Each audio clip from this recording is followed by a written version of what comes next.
কট্টর মৌলবাদী সংগঠন ইসকনের নেতা প্রভু চিন্ময় কৃষ্ণকে যে কারণে গ্রেফতার করা হয়েছে। অভিযোগের রিকুইজিশনের ভিত্তিতে বাংলাদেশ সনাতন জাগরণ মঞ্চের মুখপাত্র ও চট্টগ্রামের পুণ্ডরিক ধামের অধ্যক্ষ চিন্ময় কৃষ্ণ দাস ব্রহ্মচারীকে রাজধানীর বিমানবন্দর এলাকা থেকে হেফাজতে নিয়েছে মহানগর গোয়েন্দা পুলিশ ডিবি। সোমবার বিকেলে বাংলাদেশ পুলিশের বিশেষায়িত শাখা ডিবি তাকে গ্রেফতার করে। ঢাকা থেকে চট্টগ্রামে যাওয়ার উদ্দেশ্যে বিমানবন্দরে আসেন, সেখান থেকে তাকে গ্রেফতার করা হয়। গত 5ই আগস্টের পর দেশে সনাতন ধর্মাবলম্বীদের নামে কয়েক দফা সমাবেশ অনুষ্ঠিত করেন। সেসব সমাবেশ থেকে চিন্ময় কৃষ্ণ দাস বর্তমান সরকারের উদ্দেশ্যে নানা ধরনের হুমকি ধামকিমূলক বক্তব্য দেন। এর আগে চট্টগ্রাম নগরের লালদিঘি মাঠে 8 দফা দাবির ওই সমাবেশ করা হয় বাংলাদেশ সনাতন জাগরণ মঞ্চের নামে। এই চিন্ময় কৃষ্ণ দাসই বাংলাদেশের হিন্দুদের মঠ মন্দিরে হামলা এবং বাড়িঘর লুট, অগ্নিসংযোগ সহ নানা অভিযোগ করেন।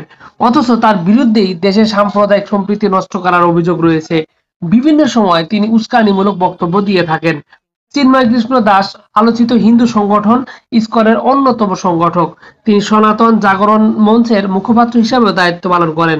সনাতন ধর্মাবলম্বীদের কাছে তিনি চিন্ময় প্রভু নামে পরিচিত।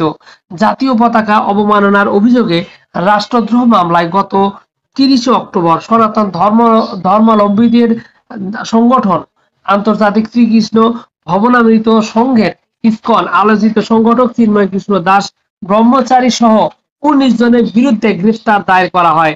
এ ঘটনায় 2 জনকে গ্রেফতার করে আইন শৃঙ্খলা বাহিনী। তারা হলেন রাজেশ চৌধুরী এবং হৃদয় দাস।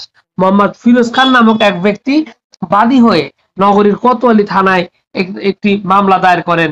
মামলার অন্যান্য আসামিরা হলেন ইসকনের চট্টগ্রাম বিভাগীয় সাংগঠনিক সম্পাদক ও পুণ্ডরিক ধাম মসজিদের অধ্যক্ষ চন্দন কুমার ধর, প্রকাশ চিন্ময় কৃষ্ণ দাস ব্রহ্মচারী এবং চট্টগ্রামের হিন্দু জাগরণ মঞ্চের সমন্বয়ক অজয় দত্ত, নগরীর প্রবর্তক ইসকন মন্দিরের অধ্যক্ষ লীলা রাজ দাস ব্রহ্মচারী, গোপাল দাস টিপু, ডক্টর কথক দাস, প্রকৌশলী অমিত ধর, রনি দাস, রাজীব দাস, কৃষ্ণ কুমার দত্ত, জিগু চৌধুরী, নিউটন দে রবি, তুষার চক্রবর্তী, রাজীব, মিথুন দে, রূপন ধর, রিপন দত্ত, সুকান্ত, বিশ্বজিৎ গুপ্ত, রাজেশ চৌধুরী এবং হৃদয় দাস।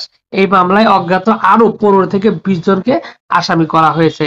কোতোয়ালি থানায় দায়ের হওয়া মামলার অভিযোগে বলা হয়েছে, গত 5ই আগস্ট গণ অভ্যুত্থানের পর বৈষম্য বিরোধী ছাত্র জনতা নিউ মার্কেট মোড়ে একটি জাতীয় পতাকা উত্তোলন করে।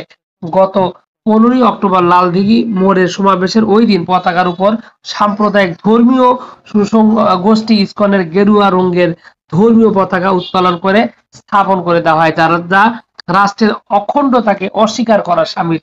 এছাড়াও এজাহারে আরো বলা হয়, জাতীয় পতাকার উপর ধর্মীয় পতাকা উত্তোলন করে আসামিরা দেশের ভেতরে অরাজক পরিস্থিতি সৃষ্টি করে দেশকে অকার্যকর করার রাষ্ট্রদ্রোহ কাজে লিপ্ত আছে।